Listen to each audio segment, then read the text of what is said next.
Olá, caros alunos, sejam bem-vindos a esse nosso encontro para justamente como verificamos na nossa capa, falar um pouco mais sobre o estágio supervisionado e principalmente sobre essa lei de estágio aí de 2008. Em alguns encontros nós falamos então sobre a parte concedente, o que se refere a quem vai lhe receber como estagiário algumas atribuições então legais. Mas pensamos então a você como estagiário, o que corresponde então a você, pensando o que a lei de estágio ela considera, principalmente citando o capítulo 4, ao qual fala justamente do estagiário. Lá no artigo 10, ele vai falar justamente sobre a jornada de atividade em estágio, ela será definida de acordo com a própria instituição de ensino e também a parte concedente quem vai estar lhe recebendo, ou mesmo algum representante legal para fazer essa intermediação caso você for então algum aluno de menor, menor de 18 anos. Devendo todos esses dados também constar no termo de compromisso que vai ser compatível também com as atividades escolares, compatível também com as suas obrigações na própria instituição de ensino, aquilo que se refere à sua demanda de estudo, às suas demandas de leitura, de visualização dos vídeos, de produção dos seus portfólios, dos seus estudos de caso, ou até mesmo aulas de campo, se você realmente está ligado aos cursos da educação física, por exemplo. E aí, quando falamos na carga horária em estágio, se você, por exemplo, é um estudante da educação especial, ou dos anos finais do ensino fundamental, você é um aluno PCD, por exemplo, ou de repente um aluno dos anos finais do ensino fundamental, na modalidade de ensino profissional ou mesmo da EJA, a carga horária a qual você deve cumprir em estágio é de 4 horas então diárias e 20 horas então semanais. Isso segundo então a própria lei de estágio. 6 horas diárias e 30 horas semanais, no caso principalmente de estudantes do ensino superior, ou educação profissional, ou o nível de ensino médio regular, então compreende de modo geral, se você é aluno de uma instituição de ensino, você deve compreender, deve desenvolver uma carga horária de 6 horas diárias e 30 horas semanais, ou seja, lá no seu termo de compromisso, você vai colocar lá correspondendo no máximo 6 horas, ou você pode também, claro, fazer 4 horas numa instituição, com um aditivo, um adicional de 2 horas em outra instituição, de tal maneira que formem no máximo 6 horas diárias e 30 horas então aí semanais. Em alguns incisos desse capítulo, vamos falar que o estágio ele é relativo a cursos que vão alternar tanto essa relação de teoria e prática, para que vocês então tenham uma certa programação no desenvolvimento desses estágios relativo às suas aulas presenciais. Então, o que você tem de aula presencial e o que você tem de desenvolvimento prático nesse estágio tem que ser compatível. Puxando, por exemplo, para a educação física, ao qual os nossos encontros presenciais obrigatórios, as nossas aulas práticas de campo acontecem sempre aos sábados ou domingos, então a sua carga de estágio deve então ser compatível então com a sua ida às suas aulas práticas, que é um requisito obrigatório da própria educação física. E se a instituição também ela obter realmente por uma carga horária reduzida, isso também será negociado entre a própria instituição e a parte concedente.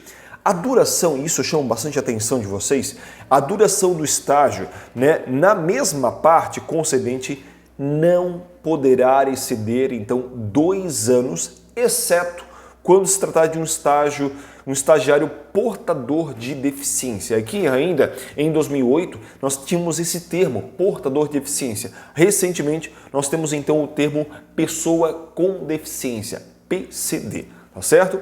Então é muito importante esses dados e de modo geral, se você é um estudante típico, você deve então desenvolver aí no máximo 2 anos de estágio.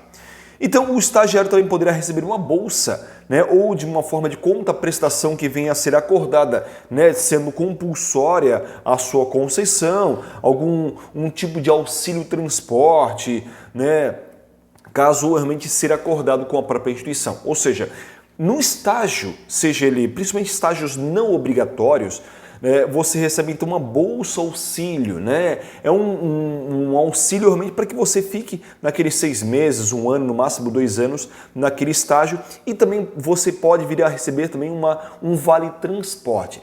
E aí isso também chama uma ressalva. Caso você não receba da própria instituição de ensino alguma bolsa ou auxílio de vale transporte, você deve colocar junto ao seu termo de compromisso uma declaração de dispensa de auxílio de vale transporte. Isso é muito importante estar caracterizando. E benefícios relacionados a transporte, alimentação, saúde não caracterizam também este vínculo empregatício.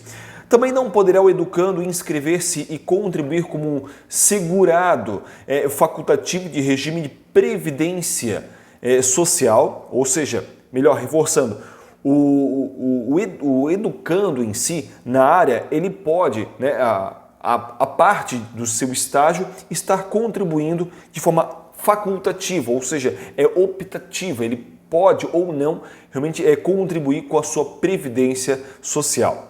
E lembrando também que em alguns artigos também desse capítulo, a qual fala das atribuições do estagiário, que é assegurado a esse estagiário, sempre que o estágio tem uma duração igual ou superior a 1 ano, ele pode vir a gozar um período de 30 dias, preferencialmente, no caso de férias, né? Então gozar 30 dias de férias, preferencialmente durante as férias escolares, que coincidam, né? Por exemplo, ali junho, julho, né? Dezembro, janeiro, então que coincidam com as férias escolares.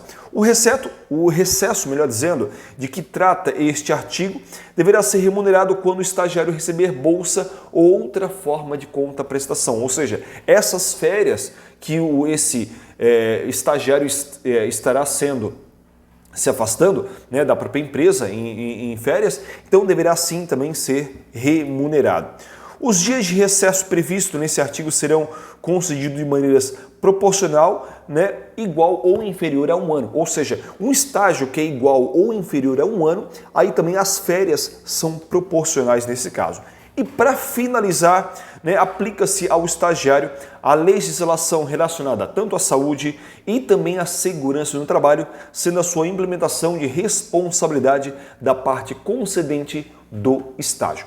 Então esse é o que nós falamos sobre o capítulo 4, sobre as atribuições do estagiário, quando se refere então a esta lei de estágio. É uma lei de 2008, né, a lei número 11.788 de 2008. Joia, senhores, realmente agradeço a todos vocês esse pequeno encontro aqui que nós tivemos para realmente citar e falar algumas questões, algumas atribuições a qual se refere então à lei de estágio.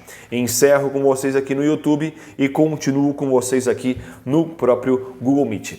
Um abraço a todos vocês e até a próxima. Tchau, tchau!